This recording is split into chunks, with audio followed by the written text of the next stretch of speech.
नमस्कार सांग मैंने आपण मानक मो चैनल ओडिया बहुलिपि को स्वागत करुच्ची। आज संध्या बेले टिके वर्षा हो गला सेथिपाई पाग को आखि आगे रखी पिठा खाइबा पई इच्छा हैला। हेले इंस्टेंट को पिठा होई परिबो भाबी भाबी मने पड़ी गला। अरे हां तो आउ डेरी न करी बाहरी पड़िले जुद्ध को माने पिठा तयारी करबा को। सांग माने प्रथमे मु सुजी आ मैदा नेली सेथिरे कदली नडिया चीनी टिके लूण आ खाइबा सोडा देई सब भल भाबरे मिक्स करि नेली। आउ किछि समय छाड़ी देली। तापरे किछि समय गला परे सेथिरे टिके पान महुरी देली आ गैस रे कढ़ा बसई तेल देई भल से गरम करि नेली। तापरे अल्प अल्प करी मु तेल रे पकेइली।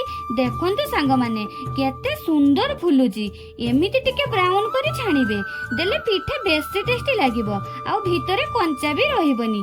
देखिले तो सांग माने केते कम समय रे पिठा हेई गला। एमिति नुआ नुआ वीडियो देखिबा पई मो चैनल को सब्सक्राइब करंतु। जय जगन्नाथ।